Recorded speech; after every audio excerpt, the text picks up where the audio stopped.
अगर स्वच्छता अभियान की कहीं सही मायने में धज्जियां उड़ रही हैं, तो वो है जिला डोडा के कई इलाके, क्षेत्र और वार्ड, जहां कूड़े कचरे के ढेर म्युनिसिपल कमेटी डोडा का मजाक उड़ाते नजर आ रखे हैं। आप खुद इन तस्वीरों से अंदाजा लगा सकते हैं कि वार्डों की दुर्दशा क्या है।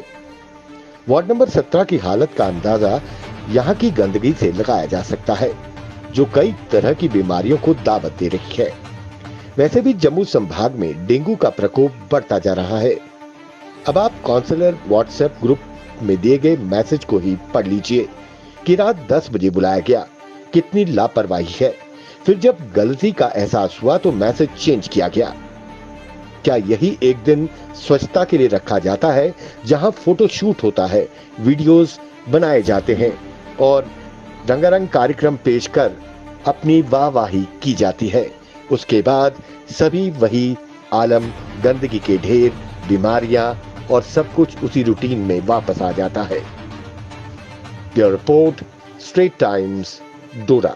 देखिए, सबसे पहले तो रात के 10 बजे जब हम लोग सोने की तैयारी कर रहे थे, यानी कि सो चुके थे, एक मैसेज आता है कि आपको जी कल 10 बजे रात को डीसी ऑफिस में बुलाया जाता है।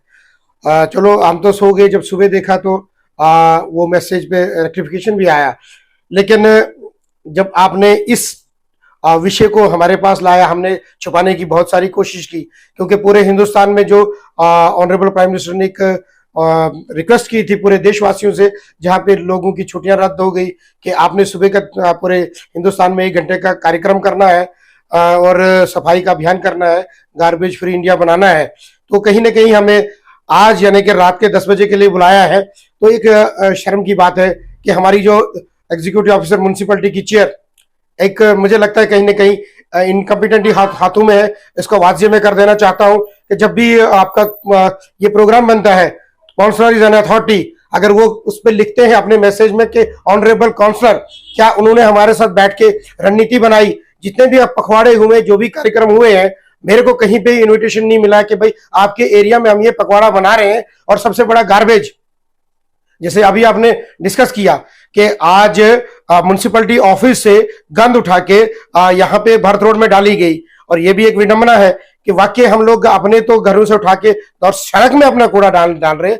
This is very unfortunate. और ये फोटोग्राफी है, अक्सर हर हमारे कार्यक्रम डीसी ऑफिस के अंदर या बाहर होते हैं। देखिए, पिछले दिनों डिग्री कॉलेज में कार्यक्रम था, मैंने अपने जुडिशन के एरिया को बोला कि भाई यहाँ पे लाइट खराब है। ईओ साहब ने बोला कि भाई जब तक मैं नहीं बोलूंगा तो वहां पे नहीं जाना है। इसका मतलब कि हम लोग ऑनरेबल से उनके सर्वेंट हो गए।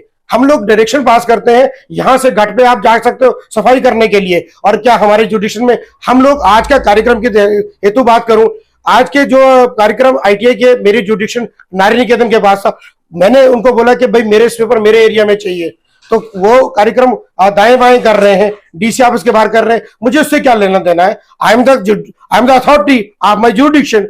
मेरे को ये डायरेक्शन पास नहीं कर सकता है, क्योंकि वो मेरा प्रोटोकॉल है, मैं उसको डायरेक्शन पास करता हूं। Is not suppose to make any direction to me, क्योंकि आज का पखवाड़ा हम अपने एरिया में बनाना। जैसे डीसी साहब ने भी कहा था कि आपको अपने एरिया की देखभाल करनी है। और जितने भी आगे एक बार फिर से कहूंगा, ईओ साहब के साथ वाला जो प्लाट है, जब से इन्होंने टेक ओवर किया है, उसका बेड़ा गर्क है। मैंने 50 बारी बोला, वो उधर की सफाई नहीं कर सकते हैं। और जितने भी स्वीपर हमारे खास करके जुरिडिक्शन में, आपने खुद अक्सर 50 न्यूज़ें की होगी कि वो झाड़ू मार के छोटी छोटी नालियों में डालता, उस पर क्या एक्शन, क्या कॉग्निजेंस लिया हमारे ईओ साहब ने? अभी तक एक को भी सस्पेंड नहीं किया, ना चेंज किया। हमने 50 बारी बोलता है, जिसकी भी कोई कंप्लेंट आती है तो कहीं ना कहीं उस स्वीपर को डर होना चाहिए, उसका एरिया चेंज कर दीजिए। ऐसे अल्टीमेटली भी कम से कम 3 महीने 4 महीने के बाद हर एक स्वीपर का एरिया चेंज होना चाहिए। ये एक मेरा निवेदन है। और अगर आपने नहीं किया है तो ये भी एक इनकम्पिटेंसी है आपकी। अगर आप देख के भी आंखें बंद करते हो, वो झाड़ू मार के आपकी न्यूज के बावजूद भी वो ऐसा कर रहे हैं, तो उनको किसी का डर नहीं है।